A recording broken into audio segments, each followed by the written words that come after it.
Welcome or welcome back to Carissa Explains It All. I am Carissa. I explained it all. And in today's episode, we are talking, well, actually, this is a reaction video, so I will be reacting as my 34-year-old self now to my 28-year-old self 6 years ago. She documented the process of her putting in her 2 weeks notice after completely burning out at her job, and she documented her thoughts and feelings, and so this is a reaction video to that. In the 4 videos leading up to this video, I talk about all the background, the backstory leading up to that burnout, so if you're interested in that, please definitely do check it out, but you can also watch this as a standalone video, and I will see you there. I'm curious to see what 28-year-old me had to say at that time of burnout, but I feel like she can describe more what I was going through at that time better than I can, so here we go.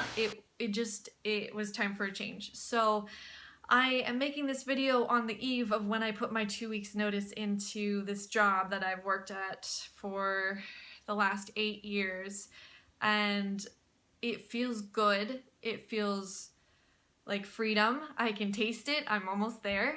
And even if no one watches this, at least I'll have documented the journey that I'll be going on, and I'm excited to find out where it goes. So funny because I never did actually post this video or do a YouTube channel at that point in time, but I did document the journey, and here I am 6 years later telling that journey, the story of that.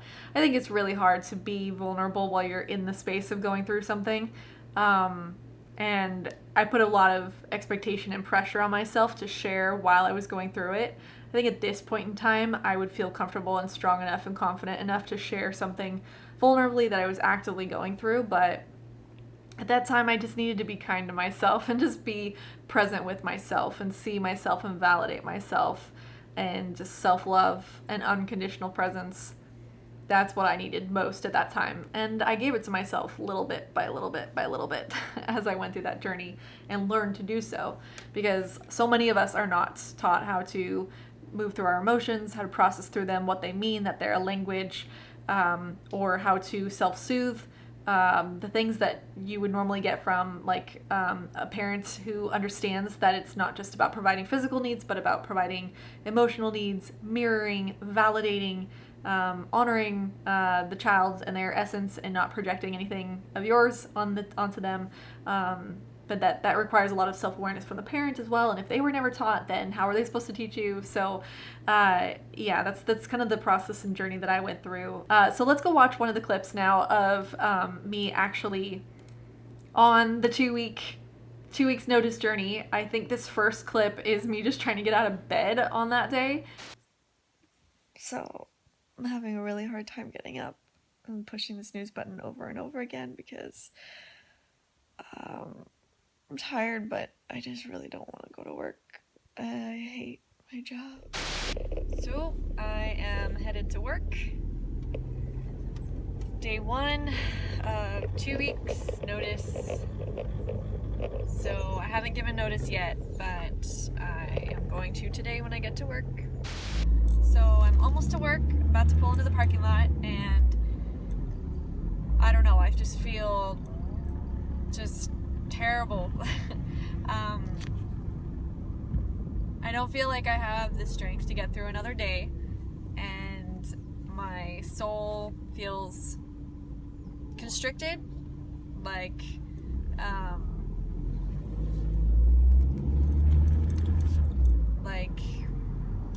not being crushed, but just being suffocated. Like I cannot just be myself. I cannot do. As if that's any better. Not crushed, but suffocated. I think I've always been able to pinpoint what I'm feeling, but I didn't know how to process any of the feelings. Like once I identified a feeling, I didn't know how to process it or what it was really trying to tell me about what my next move should be to get into alignment, or that the purpose should be to move into alignment. But it's just funny. It just struck me as funny. It's not that I was being crushed, I was being suffocated. Yikes. Either way, bad. Being held captive to do things that I don't want to do, and this is a shitty feeling, and I get that it is all my fault, my responsibility to make sure that I enjoy what I do for work, and so I will not make this mistake again, but Okay, well, here we go. I'm about to pull into the parking space and walk into what feels like soul-crushing death. So I will catch you guys on a break. So I'm off work. I survived the first day of deciding to put in my 2 weeks notice. So I put in my 2 weeks notice. I haven't heard anything yet, but I just want to say how good it feels to be done with the first day of the last days, if that makes sense. So, and I have to say, I made it through because of people, you know, like people work for people, and that's always going to be true. Watching this, I admire my spirit of always looking for the silver lining.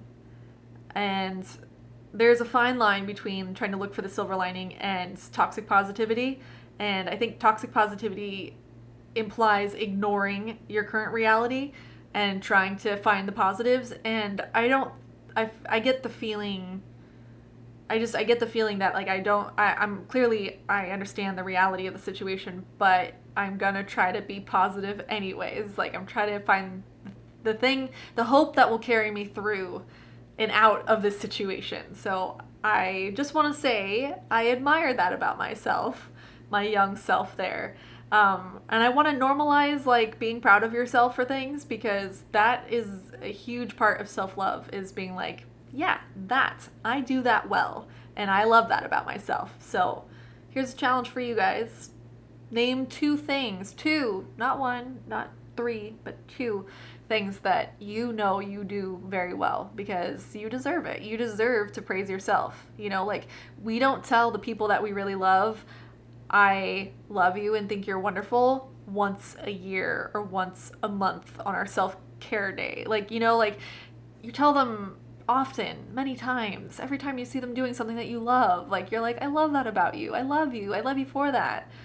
But why do we do it to ourselves? We don't praise ourselves enough. So here's your permission slip to go do that right now. Super cheesy, I know, but do it. I just feel so much more free knowing that I only have 12 days left in this miserable ass job. So, woo! Get it, girl, get it. I'm gonna stop talking because I'm on the road. So it's the, day 13 of putting in my 2 weeks notice. So I had a day off and came out to the beach today with my husband and our friend Jesus. And I thought I'd just kind of document my feelings because I thought I'd be a little happier that I'm on countdown, but I just feel absolutely exhausted and tired, and I have a feeling it's just a lot of toxicity built up from hating my job. What I really like about this clip is that it shows me, and I'm depressed, and you know, like I'm being honest about it. You know, like I'm in this last 2 weeks, but I'm just so exhausted that even on a day off, I just can't take it. But I'm honest about how I'm feeling, and I like that, to be able to reflect back on that and be like, you know, in that 2 weeks, even though the end was in sight, it was still hard to get through, you know.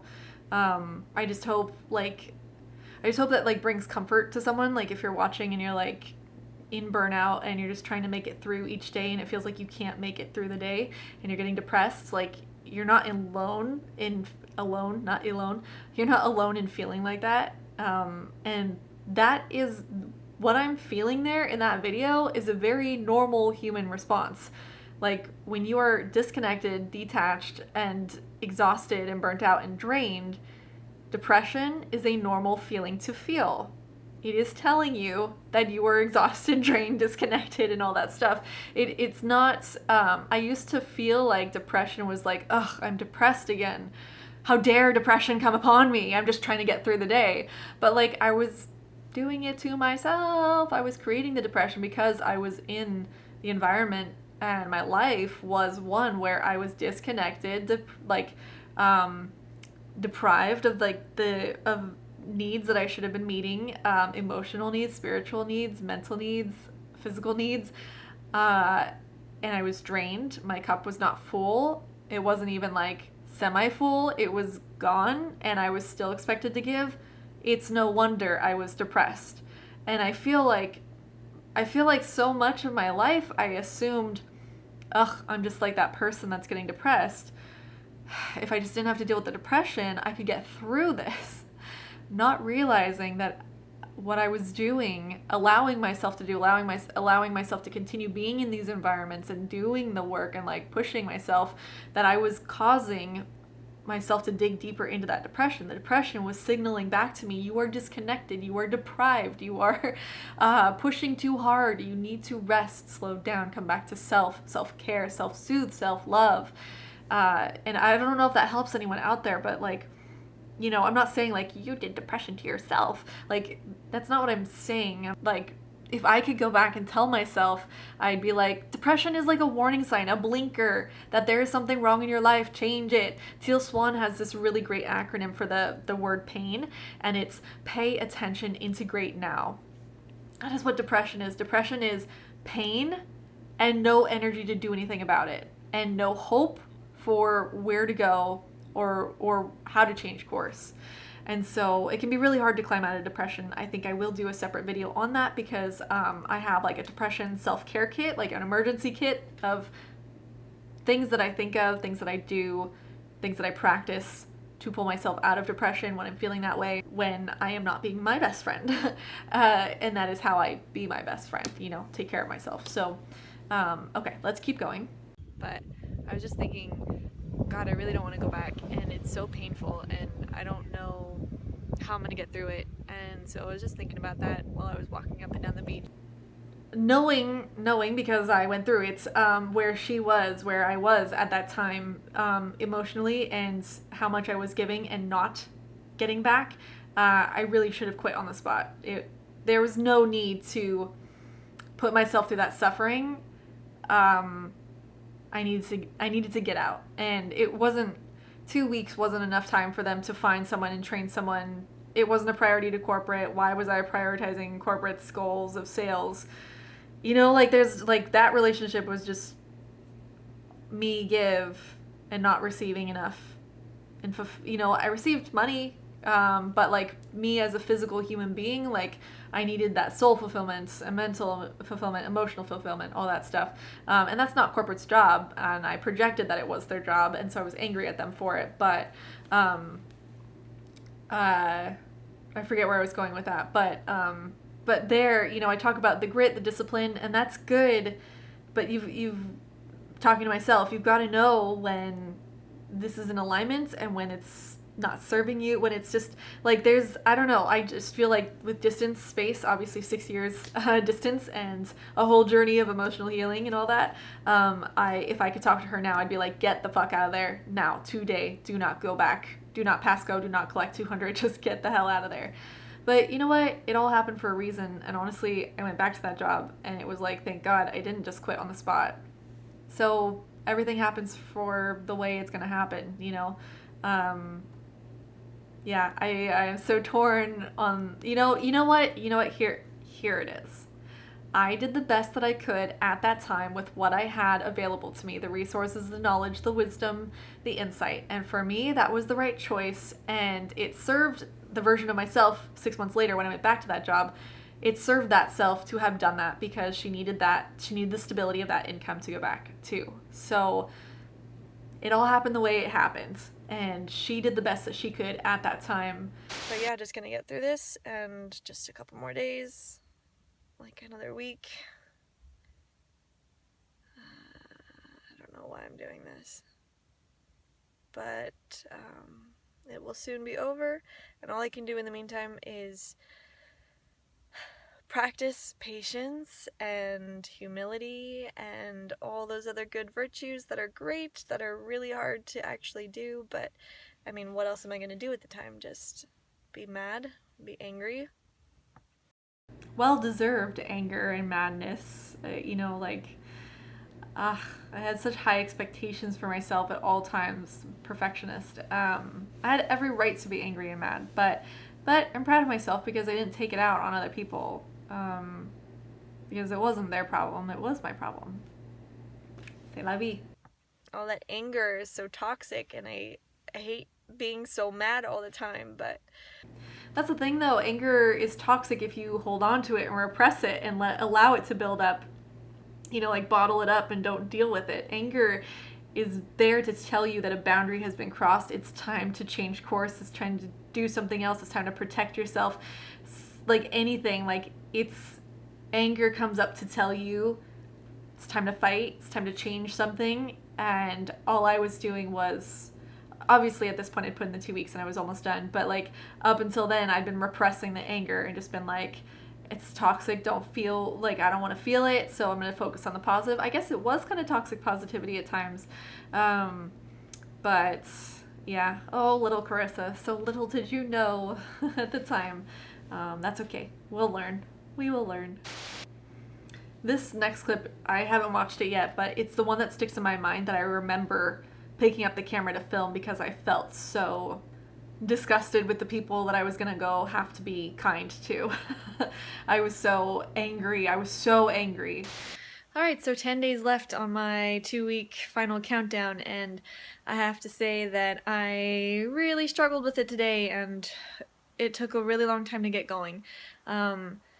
You know, when you really don't want to do something and you keep putting it off. So I procrastinated pretty bad. I was supposed to be at work, I don't know, 2.5 hours ago, and it's still going to take me an hour to get there. So I'm burnt out, I'm depressed, I can't get out of bed, and I know I'm smiling now, but it's pretty shitty feelings, and I think anyone that's dealt with depression or depressive times knows that it's really hard to talk about when you're actually going through it. So I got through the worst of it this morning, all those just icky thoughts about myself, about what's going on, and so ugh, my heart breaks for her, for young me, because at this point in time, that was 2018, sorry. This was spring of 2018, and I know that I'd already been working since 2014 to let go of negative thoughts about myself, about, I don't know, I just said really disparaging, terrible things to me about myself, and not like how stupid I was, but like how, like, no one wants to hear from you, no one wants to help you, like you should have figured this out, you should have been able to do this, there's a lot of should haves, I think, a lot of like, you should know better, you should have done better, you should have, like, whatever, but the thing is, I couldn't have, I was never taught otherwise. Like, my standards and expectations for myself were off the charts, too high, to the point where I paralyzed myself with fear and depression a lot. So my heart goes out to her, because at this point she'd already been doing a lot of work to let go of that, and to hear that still, like 4 years after that, that she was still struggling with feeling that way about herself, and honestly would for the next 6 years after that too. Like, it's not that I don't ever think these things, you know, but I've been able to shed a lot of it, thankfully. Got ready, and now I'm ready, and I'm on my way to work, and I feel bad because it puts a lot of stress on my coworker, who's also struggling with the same things. We have no staff, no coverage, and the place that we work at is really shitty because we don't get any support, and the customers are absolutely terrible and entitled assholes. And when you just do this over and over and over again, day in, day out, it's exhausting, and it's life-sucking, you know, like there's nothing to live for, to look forward to, when you have no life outside of work because it takes forever to get there and to get back, and you're just drained after work, then it's like, what's the point of it? So you're just living to work instead of working to live, and that's not fun. So yeah, so that's what I went through this morning. I think that's one thing, a reason why I would have told myself to just quit, is because no one should put up with that kind of abuse. No one deserves to deal with the kind of shit that I was putting up with. The way that people were talking to me, the way that people were treating me.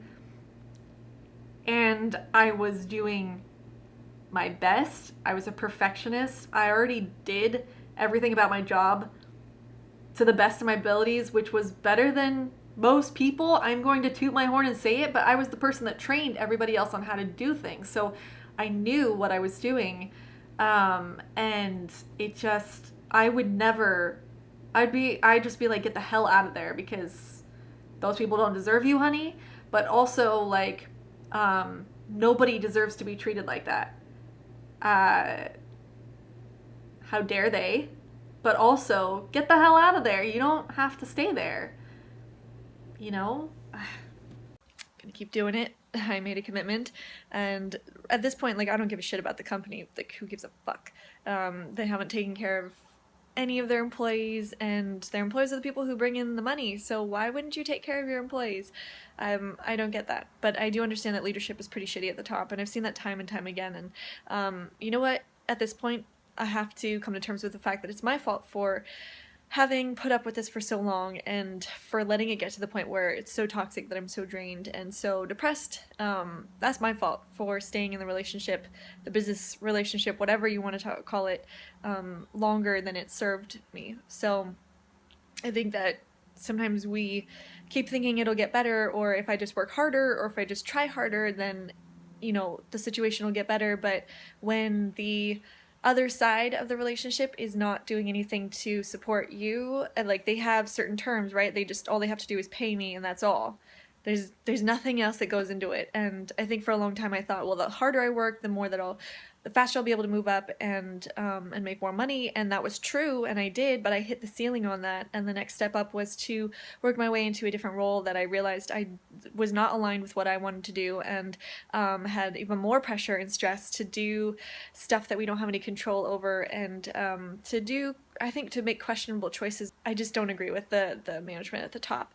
So, but that's my fault for staying in it as long as I did. And so I think anyone that's going through a toxic relationship realizes this at some point, that the pain, or at least I hope, because when you realize that it's not your fault, but that you've always been in control, you've just been giving away that control, saying, you know, I'll trust the relationship, or I'll trust the other person to take care of me, and you never take control of it yourself, then at some point you're going to hit a pain point and realize, well, it was always up to me to leave or to try something different. And believe me, I have tried every single thing that I can think of to make the situation better, to make it work, to try different roles. And my immediate manager above me has been incredibly supportive in trying to help me figure out what that was.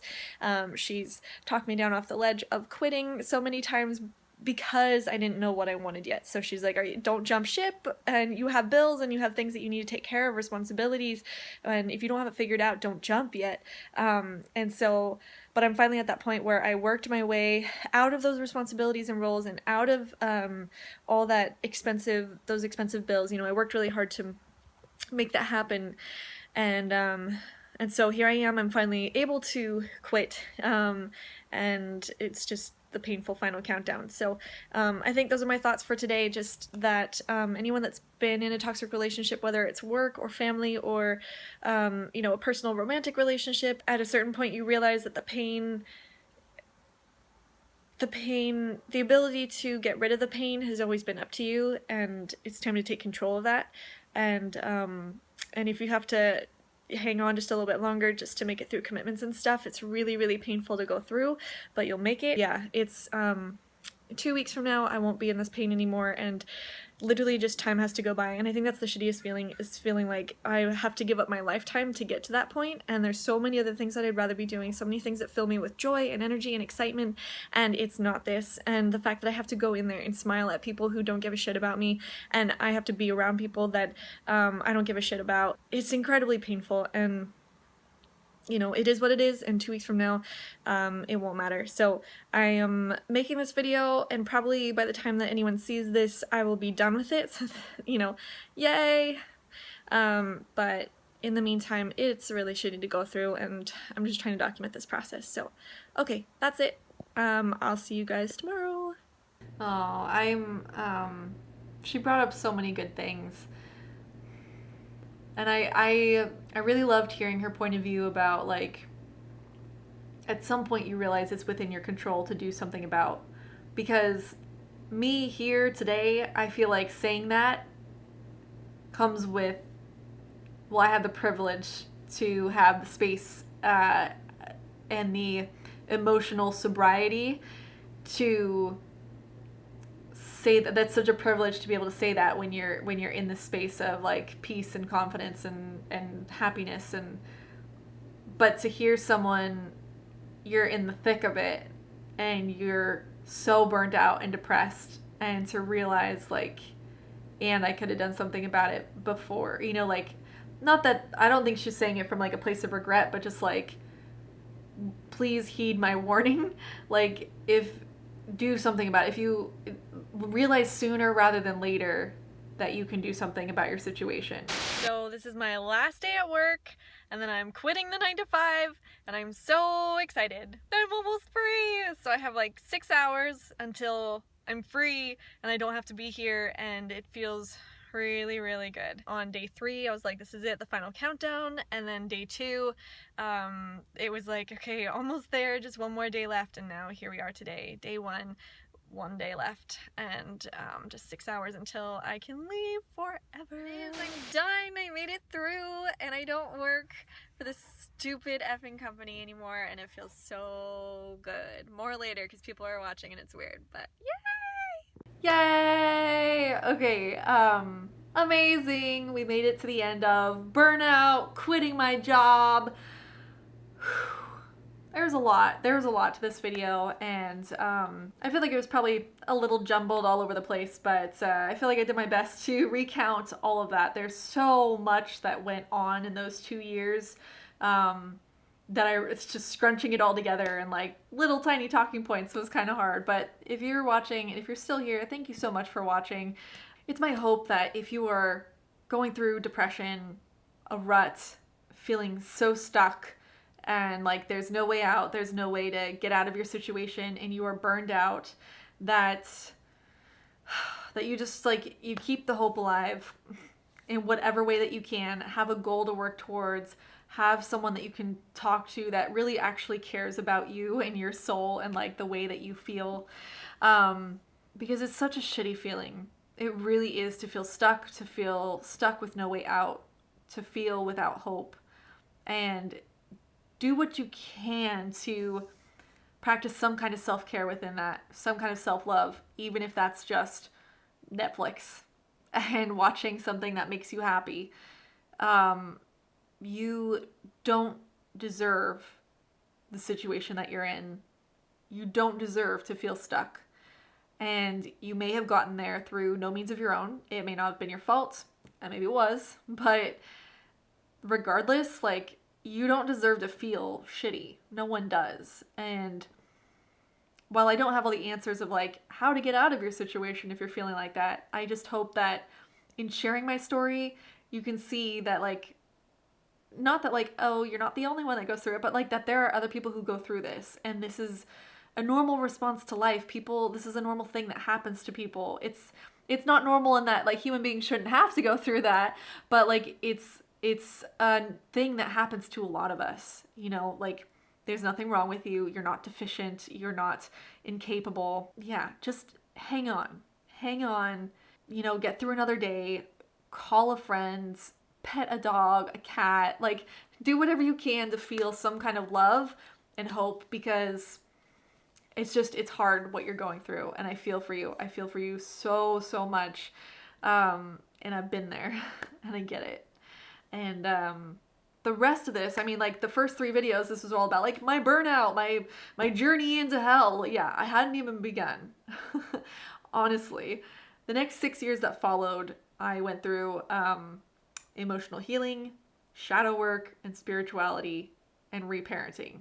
Those were the big things. And I'm now like on the other side of that, where I can look back and reflect on it and not be in the middle of it. They're not open wounds anymore. They're things that I've healed, I've moved on from. I respond differently to things that come up in my life. And so that's what the rest of these videos are, is like me recounting what happened after I burnt out and quit and then went back to that job, but became a different person within that environment. We have to do the work of like going within and healing and looking at ourselves honestly, deconditioning out of expectations from others, shedding shame, guilt, stuff that really doesn't serve us, and really get centered in on who we are, what we want, what we like, what happiness is to us individually. And there is kind of a formula, and I will talk about that.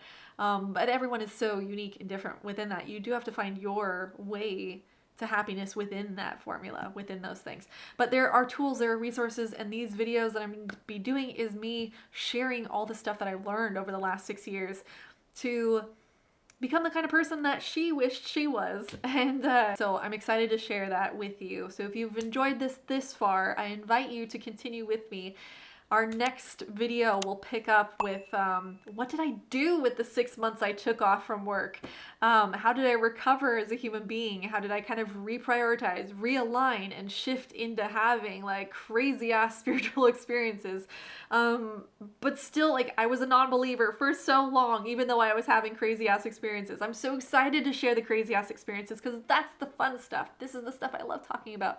The mind palace, the meditations, the shifting, the enlightenment, the Kundalini awakening, like all this stuff is the fun shit of life. And like, I'm so excited for you if you're going on that journey of just authenticity. Maybe not all spiritual crazy stuff. If you are, cool, but like if not, that's cool too. Like, but I think all of us coming into alignment and centeredness within our authentic aligned self is the key to happiness. Obviously it is, but like there's a lot of nitty gritty shit that goes on within that process. So we will unpack all of that as I recount my tales. So thank you for being here. Thank you for watching, for seeing me, for seeing my experience, my story, like for showing up and sharing this space with me, you know, like I'm filming this at a different time that you're watching this, and yet we're sharing a time space.